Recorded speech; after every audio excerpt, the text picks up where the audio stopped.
Hello, everyone. I'm Tracy, and I'm here with Shane, and we have a very special guest. We have Eric Hecker, and Eric's video with Sean Ryan is the most sent to me video of all time. So a lot of you have sent me his interview with Sean Ryan.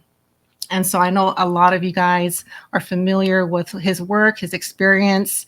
So I'm really excited to be able to have him on my channel and for you guys to hear from him, his experience and his insight. I have already given all pertinent information and supporting documentation to the Senate Intelligence Committee and AARO. They informed me that all of my information will be recorded for public record and shared with Congress. It is that important. In 2010, I was selected to go down to the South Pole Station in Antarctica for an entire year by Raytheon Polar Services as an employee of a third-party contractor for the National Science Foundation. I function in a dual-role capacity as a tradesman and a firefighter. My responsibilities required me to be more informed than most of my crew and offered me complete access to the facilities. What I learned from this unique experience needs to be shared with the entire world. The technology at the South Pole Station certainly can do what it is presented as its primary purposes, and unfortunately, much more.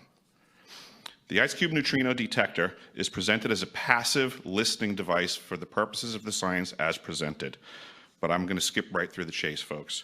I have provided documentation that proves that the 5,160, what they call DOMs, that are embedded in the ice can actually transmit at 2,047 volts each. That gives us a long list of things to consider. It is effectively a multifaceted directed energy weapons platform that I will list rapidly a few things that it can do. Vehicle detection. We're learning that these off-world craft, on-world craft, ours or other nations, are also emitting neutrinos.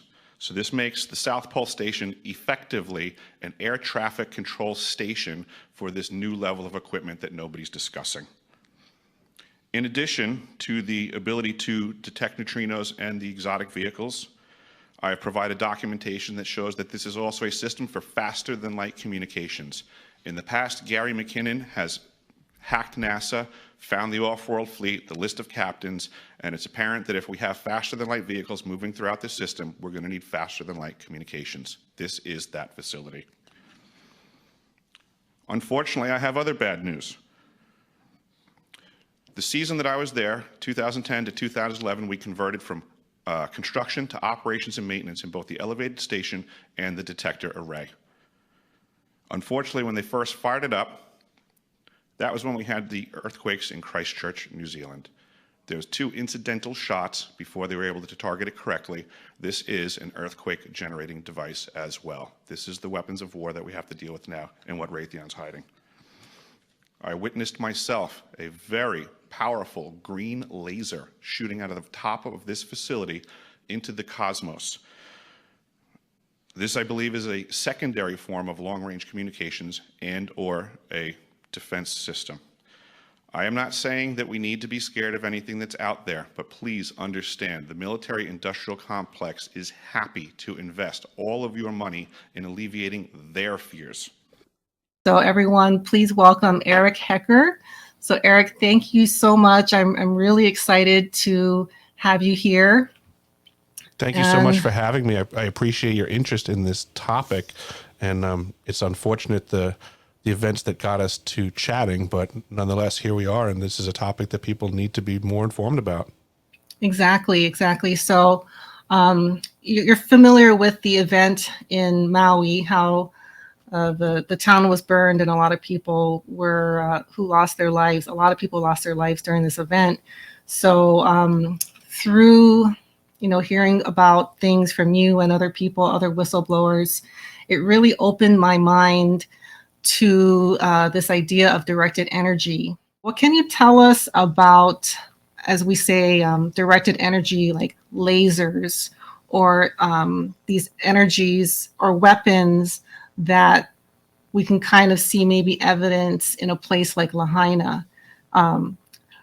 Shane, do you want to bring up a couple of images where we're kind of assuming that's what was going on, but do you know anything about things that could cause this type of damage?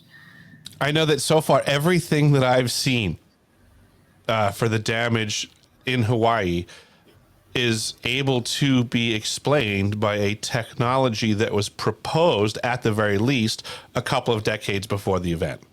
And I Yes. don't believe So in coincidences. So yeah, I believe what I've been trying to tell everybody is that we have to appreciate that these devices have been manufactured and they are in possession of people. And the only thing that could go wrong would be the limit of our imagination of how evil these people could be. yeah, Right. I agree. So you did mention the technology from a couple of decades ago, and I wanted to share real quick. It might be hard to see on your screen. This is a patent, it. actually. Okay, and this is for microwave transmission using a laser generated plasma beam as a waveguide. So what they do is they use a high energy pulse laser to ionize the air that it travels through, which makes it conductive. And conductive materials, even ionized air, are reflective to microwaves.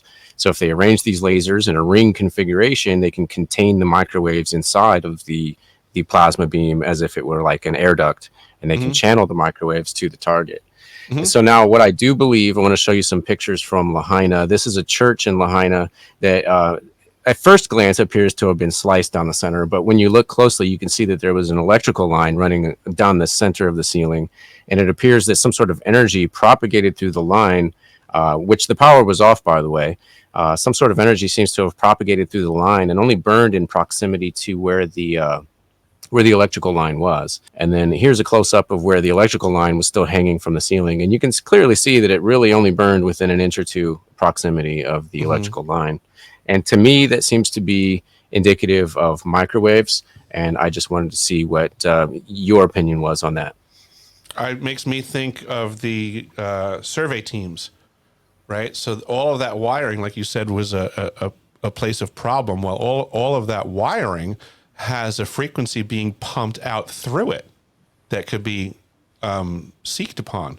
So the survey teams, whether it's water line, waste lines, gas lines, there's oftentimes a tracer wire that goes with it, or lots of times in an electrical distribution system, it's just a frequency that they ride on the system. It's one of the problems of living in an industrialized area is technically the entire electrical system is transmitting on a particular frequency so that the survey team can do locates. So it's very possible when I see those pictures, it makes me think that, well, whoever has a directed energy weapons system that's delivering whatever it is it's delivering, it's sure easy to target an area by attacking the electrical system by riding your frequency into the frequency that it's outputting. Right. It's better than sonar. It's a deadlock right off the bat. Okay. And so something that a lot of people kind of argue is that there were no actual lasers seen. Like people didn't actually see anything come out of the sky. Do you happen to know if these frequencies or these weapons are invisible? Of course they are. They're absolutely invisible. We're surrounded by invisible frequencies more than visible ones. So Right. these are just the manipulations of devices that are absolutely working without being seen. I mean, ever since we had submarines, we understood the value of plausible deniability for your weapons platform not being visible.